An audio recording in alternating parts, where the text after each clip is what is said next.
नमस्कार दोस्तों, स्वागत है आप लोगों को स्मार्ट एकेडमिक में। और आज की जो सेशन है, आज की जो हमारा क्लास होने वाली है, हम आप लोगों को इस वीडियो में डाइजेस्टिव सिस्टम के बारे में बिल्कुल बेसिक से डिस्कस करेंगे। और आप लोगों को बताने से पहले, शुरू करने से पहले एक बात बताना चाहूँगा। जो अभी तक हमारे चैनल को सब्सक्राइब नहीं किए हैं वो हमारे चैनल को सब्सक्राइब करें, लाइक करें, शेयर जरूर करें। और आज हम लोग पढ़ने वाले हैं डाइजेस्टिव सिस्टम और समझने की कोशिश करेंगे कि डाइजेस्टिव सिस्टम क्या है। अगर हम बात करें डाइजेस्टिव सिस्टम की तो हम लोग डाइजेस्टिव सिस्टम बिल्कुल बेसिक से पढ़ेंगे। और डाइजेस्टिव सिस्टम जो चैप्टर है ये बहुत ही इम्पोर्टेंट है। अगर हम बात करें रेलवे की, एसएससी की, यूपीएससी की, तो ये बहुत ही इम्पोर्टेंट चैप्टर हैं। और इनसे कम से कम 1 या 2 प्रश्न प्रत्येक एग्जाम में पूछे जाते हैं। बायोलॉजी से प्रत्येक बार 1 या 2 प्रश्न पूछे जाते हैं और हम लोग इसको बिल्कुल बेसिक से पढ़ने की कोशिश करेंगे। तो यहाँ पे आप लोग देख रहे हैं, हम पहले से फिगर बना दिए हैं, पहले ही बना के रख चुके हैं ताकि हम टाइम को ज़्यादा वेस्ट ना करेंगे। तो हम लोग इसको समझने की कोशिश करेंगे फिगर को। ये हमारा जो फिगर दिख रहा है ये पूरा का पूरा डाइजेस्टिव सिस्टम का पार्ट है। जो अंग हमारे शरीर का, जो भी ऑर्गन है जो हमारे डाइजेशन में भाग लेते हैं, जो से ऑर्गन है जो हमारे डाइजेशन में भाग लेते हैं, वो अंग यहाँ पे दिख रहा है। और वो पहला है हमारा बक्कल कैविटी। और अगर हम बात करें बक्कल कैविटी की तो बक्कल कैविटी में हमारा माउथ आता है। और माउथ के बारे में हम लोग जानेंगे। माउथ में हम लोग टीथ के बारे में जानेंगे, टंग के बारे में जानेंगे। और हमारे माउथ में ही एक ग्लैंड पाया जाता है जिसका नाम है सैलिवरी ग्लैंड। और उस सैलिवरी ग्लैंड को भी हम लोग समझने की कोशिश करेंगे। उसके बाद हमारा आ जाता है फेरिंग्स, जो हमारा जंक्शन है नाक, कान और जो हमारा मुंह है ना, ये तीनों का जंक्शन है जिसको हम लोग बोलते हैं फेरिंग्स। ये हमारा कान, नाक और मुंह तीनों एक ही पाइप से जुड़ी होती है। और जो हमारा जंक्शन है तीनों का, उसी को हम लोग फेरिंग्स बोलते हैं। उसके बाद हम लोग ओसोफेगस के बारे में जानेंगे, यानी फूड पाइप के बारे में जानेंगे। उसके बाद हम लोग स्टोमक के बारे में जानेंगे, लीवर के बारे में जानेंगे, गॉल ब्लैडर के बारे में जानेंगे, पेनक्रियाज के बारे में यानी अग्नाशय के बारे में जानेंगे, लार्ज इंटेस्टाइन के बारे में जानेंगे, स्मॉल इंटेस्टाइन के बारे में जानेंगे, अपेंडिक्स, एंड्स, इन सभी चीजों के बारे में समझेंगे। और यहाँ पे जितने भी ऑर्गन दिख रहे हैं सब के सब ऑर्गन हमारे डाइजेस्टिव सिस्टम में भाग लेते हैं, पार्टिसिपेट करते हैं। तो अब हम लोग समझने की कोशिश करेंगे आखिर डाइजेस्टिव सिस्टम क्या है। तो यहाँ पे एक बात आती है सिस्टम।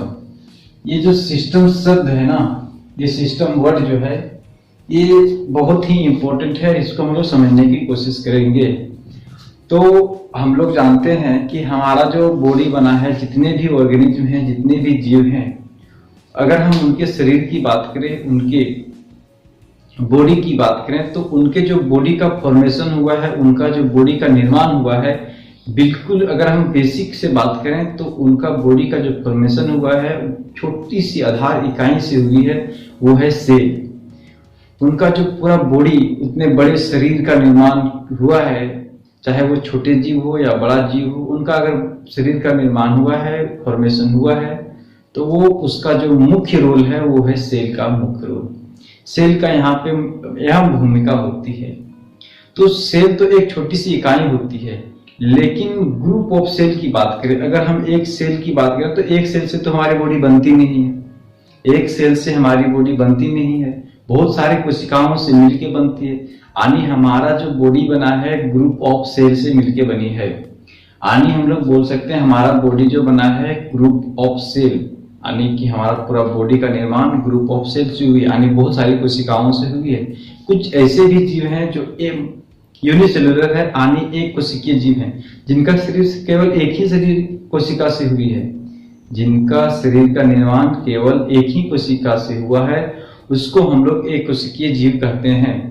लेकिन जिनका शरीर का निर्माण, जिनका शरीर का फॉर्मेशन बहुत सारी कोशिकाओं से हुआ है, मल्टीपल टाइप्स ऑफ सेल्स, बहुत सारी कोशिकाओं से मिलकर बनी है, उसको हम लोग बोलते हैं मल्टी सेल्यूलर ऑर्गेनिज्म, यानी बहु कोशिकीय जीव बोलते हैं। तो यहाँ पे हम लोग समझने की कोशिश करेंगे सिस्टम, और सिस्टम में आखिर हम सेल को आप लोगों को बता रहे हैं, तो आखिर उसमें कोई ना कोई तो बात होगी जो हम आप लोगों को सेल के बारे में बता रहे हैं, और यहाँ पे हम लोग सिस्टम से जोड़ने की कोशिश करेंगे। तो अभी हम बता रहे थे कि जो बॉडी का निर्माण हुआ है वो है ग्रुप ऑफ सेल, यानी कि बॉडी का जो फॉर्मेशन हुआ है वो सेल से हुई है, यानी कोशिका से हुई है। और अगर जब हम ग्रुप की बात करें, सेल की ग्रुप की बात करें ना, तो ये सेल ऑफ ग्रुप, यानी ग्रुप सेल जब की एक ग्रुप बन जाती है तो उनकी एक अलग फॉर्मेशन हो जाती है, यानी उनका एक अलग नाम हो जाता है, एक अलग तरह के कार्य करने लगता है, और उनका नाम है टिश्यू। यानी हम लोग बोल सकते हैं group of cell is tissue.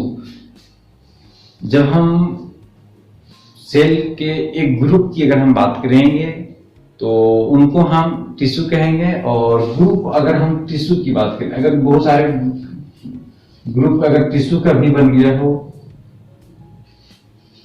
Group of tissue की अगर बात करें तो ये हो जाएगा हमारा ऑर्गेन। यानी हम लोग बोल सकते हैं हमारा पूरा बॉडी जो बना है वो सेल का बना है, यानी बोल सकते हैं कोशिका एक छोटी इकाई है, एक आधारभूत इकाई है, संरचनात्मक इकाई है, जो हमारे शरीर को संरचना आकार प्रदान करती है, और बहुत सारे सेल मिलके हमारे शरीर का निर्माण करती है। और जो ग्रुप ऑफ सेल है उनको हम लोग टिश्यू बोलते हैं, और group of tissue is called organ, अंग होता है। और अगर हम एक अंग की बात करें, अगर हम बहुत सारे अंग को मिला दें, जैसे हमारे बॉडी में बहुत सारे अंग है, किडनी है, लीवर है, पेनक्रियाज है, small intestine, large intestine, gall bladder, spleen, heart, lungs, ये बहुत सारे जो ऑर्गन है, ये जो मिल के बनती है ना, वो है ऑर्गन, ग्रुप ऑफ टिश्यू। जो ऑर्गन है वो मिलके बनी है ग्रुप ऑफ ऑर्गन। और जो बहुत सारे ऑर्गन है, जितने भी हम ऑर्गन के भी नाम बताएं, ये सब ऑर्गन को अगर हम मिला देंगे तो वहां से एक बन जाती है कॉम्बिनेशन ऑफ ऑर्गन, हम लोग बोल सकते हैं organ system. Organ system, organ system, organ group of organ को हम लोग बोलेंगे organ system, and group of organ system is called organism. Organic जीव, ग्रुप ऑफ ऑर्गन, बहुत सारे ऑर्गन सिस्टम के मिलने से एक जीव का निर्माण होता है, एक ऑर्गेनिज्म का निर्माण होता है। अब हम लोग समझने की कोशिश करेंगे आखिर ऑर्गन सिस्टम क्या है। तो हमारे बॉडी में जितने भी ऑर्गन हैं, जितने भी ऑर्गन हैं, हर एक ऑर्गन का एक अलग अलग कार्य होता है, और एक संपूर्ण कार्य करने के लिए एक ऑर्गन की ग्रुप होती है, एक ऑर्गन की ग्रुप होती है, एक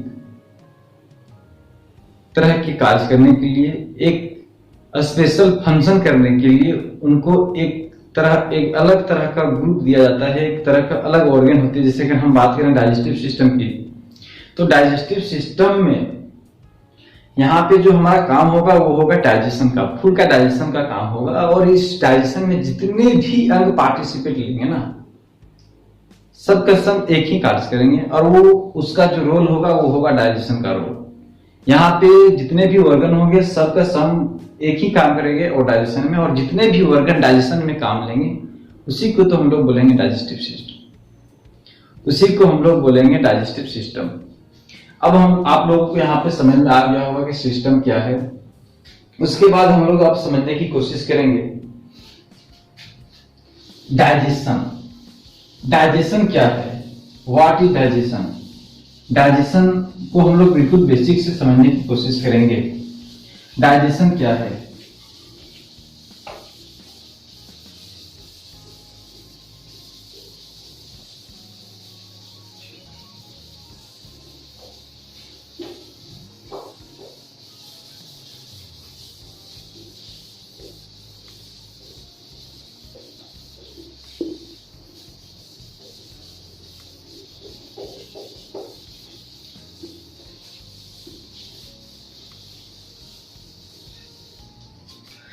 तो अगर हम बात करें डाइजेशन की, तो डाइजेशन जो है यानी पाचन,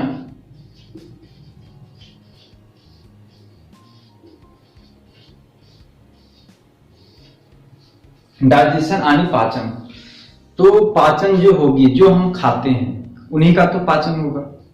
तो जो भी फूड हम लोग लेते हैं, कार्बोहाइड्रेट हो, फैट हो, प्रोटीन हो, विटामिन हो या मिनरल हो, किसी भी प्रकार का फूड हो, खाद्य पदार्थ जो खाने योग्य हो, जिनको हम खाते हैं, उनका छोटे छोटे टुकड़ों में टूट जाना है पाचन कहलाता है। यानी हम लोग बोल सकते हैं break down of food in small unit, in their small unit is called digestion.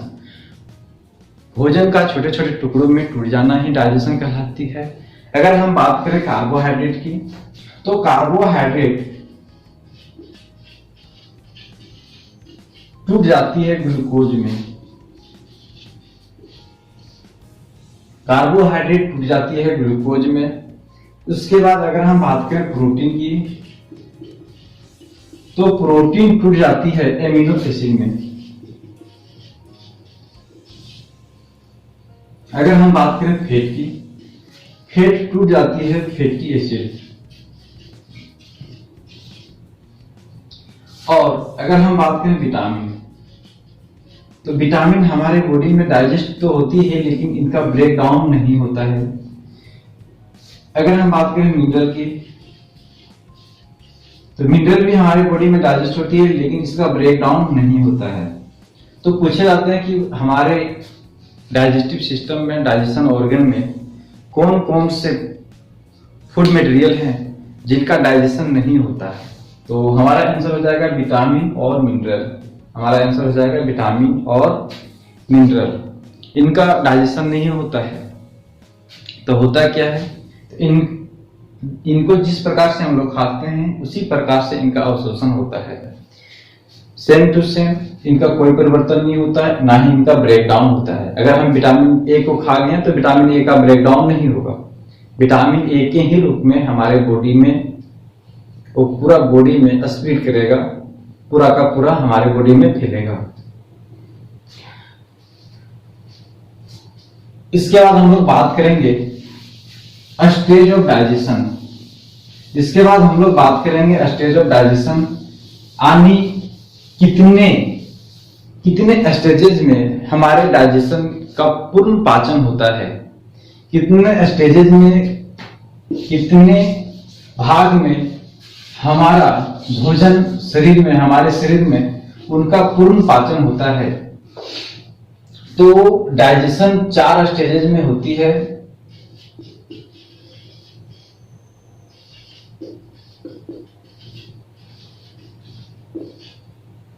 पहला है हमारा इंजेशन,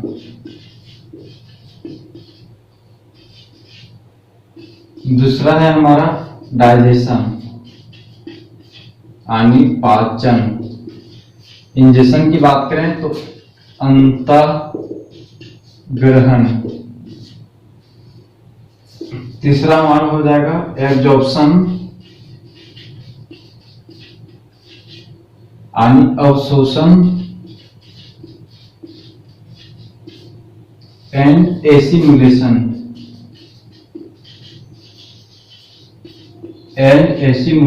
यानी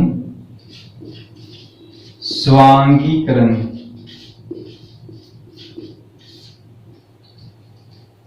और चौथा है हमारा इजेशन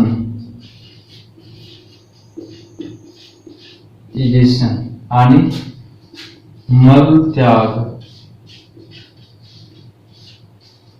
मल त्याग। इन 4 स्टेजेस में हमारे डाइजेशन पूर्ण होती है, कंप्लीट होती है। इन 4 स्टेजेस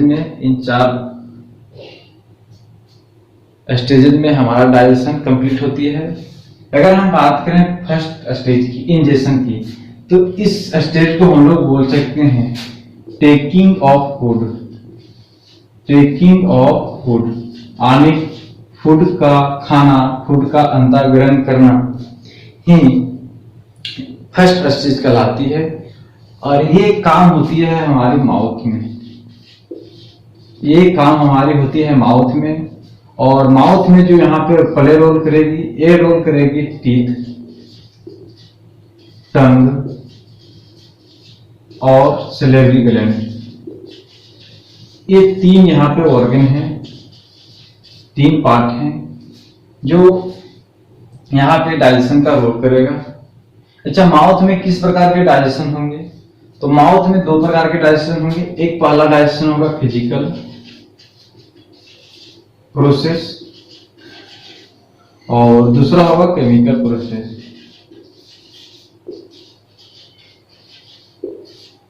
फिजिकल प्रोसेस होगी पहला और दूसरा होगा हमारा केमिकल प्रोसेस। अगर हम बात करें फिजिकल प्रोसेस, फिजिकल और केमिकल, अगर हम फिजिकल और केमिकल को समझने की कोशिश करें तो फिजिकल आप लोगों बहुत बढ़िया से जानते होंगे। भौतिक परिवर्तन और रासायनिक परिवर्तन के बारे में आप लोगों ने केमिस्ट्री में पहले ही पढ़ चुके होंगे। भौतिक परिवर्तन आने जिसमें केवल आकार और साइज ही परिवर्तन हो, उनके गुण में कोई भी परिवर्तन ना हो, केवल साइज और आकार में ही परिवर्तन हो। लेकिन अगर हम बात करें केमिकल प्रोसेस की तो उसमें साइज और आकार चेंज होगी, साथ साथ में उनके गुण भी परिवर्तन हो जाएगा। जैसे हम एग्जांपल की बात करें फिजिकल प्रोसेस में, तो खाना को चबाना एक फिजिकल प्रोसेस हो गया। उसको जब हम खाने को चबाएंगे, ग्रीडिंग करेंगे, तो उसमें क्या होगी कि भोजन हमारा छोटे छोटे टुकड़ों में चेंज हो जाएगा और उनकी साइज छोटी हो जाएगी। शेप लंबे लंबे थे अब वो गोल मटोल लंबा चौड़ा ऐसा हो जाएगा। लेकिन केमिकल प्रोसेस में क्या होगा, जैसे ही उसमें सैलिवरी ग्लैंड से निकलने वाली सलाइवा फूड पे जाएगी तो उनका जो फूड का जो है गुण प्रॉपर्टी वो पूरे के पूरे चेंज कर देगी, पूरा का पूरा चेंज कर देगी। उनका प्रॉपर्टी ही, उनके कंपाउंड यानी कि फूड कंपाउंड ही चेंज कर देती है। यानी हम लोग बोल सकते हैं जब सलाइवा और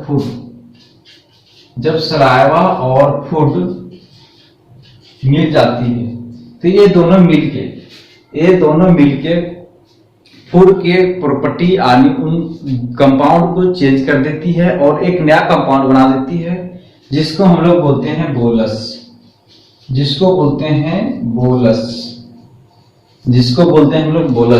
यानी हम लोग बोल सकते हैं mix up of food and saliva, mixture of food and saliva is called bolus. खाने और लार के मिश्रण को हम लोग बोलते हैं बोलस।